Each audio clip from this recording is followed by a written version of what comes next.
Chief justice BR गवाई और justice AG मसीह की बेंच वक्फ तरमीमी कानून को चैलेंज करने वाली अर्जियों पर समाअत कर रही है। बुध के रोज सुप्रीम कोर्ट में हुकूमत की तरफ से सॉलिसिटर जनरल तुषार मेहता ने वक्फ तरमीमी कानून पर अपने दलाइल पेश किए। तुषार मेहता ने अदालत उज़्मा को बताया कि वक्फ इस्लाम का जरूरी हिस्सा नहीं है, यह महज अतिया का तरीका है, इसको मजहब का लाजमी हिस्सा तस्वुर नहीं किया जा सकता। ये ठीक उसी तरह का अतिया है जैसे हिंदू या सिख या ईसाई मज़ाहिब में होता है।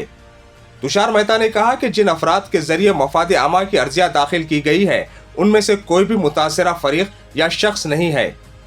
उन्होंने कहा कि कुछ अर्जी दहंदगान पूरे मुस्लिम तबके की नुमाइंदगी नहीं कर सकते। मरकजी हुकूमत की तरफ से एक अहम बात अदालत में ये रखी गई कि इस्तेमाल की बुनियाद पर वक्फ माने जाने वाली जायदाद यानी वक्फ बाय यूजर का उसूल कहीं से भी बुनियादी हक तस्वुर नहीं किया जा सकता है। सॉलिसिटर जनरल ने कहा कि अब एक झूठी कहानी ये बनाई जा रही है कि वक्फ इमलाक छीनने की कोशिश की जा रही है। उन्होंने कहा कि यह मुल्क को गुमराह करने की कोशिश है। वक्फ इदारों में गैर मुस्लिम अरकान को शामिल करने के खिलाफ दरखास्त गुजारों के दलाइल का जवाब देते हुए कि 2 गैर मुसलमानों के होने से क्या तब्दीली आएगी, ये किसी मजहबी सरगर्मी में मुदाखलत नहीं कर रहे हैं। वक्फ और हिंदू एंडोमेंट के दरमियान फर्क करते हुए तुषार मेहता ने कहा कि हिंदू एंडोमेंट सिर्फ मजहबी नौयत के हैं, लेकिन मुस्लिम वक्फ में बहुत से सेक्युलर इदारे शामिल हैं जैसे स्कूल, मदरसे, यतीम खाने वगैरह।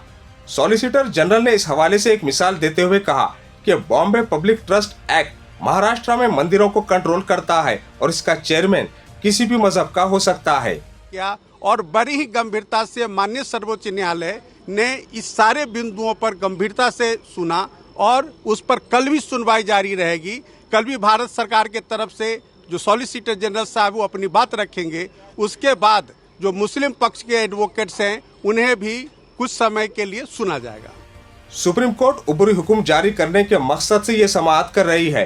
वक्फ कानून को चैलेंज करने वाली अर्जी गुजारों के वकला ने मंगल को हुई समाअत के दौरान वक्फ तरमीमी कानून में मौजूद कई खामियों को अदालत के सामने रखा था।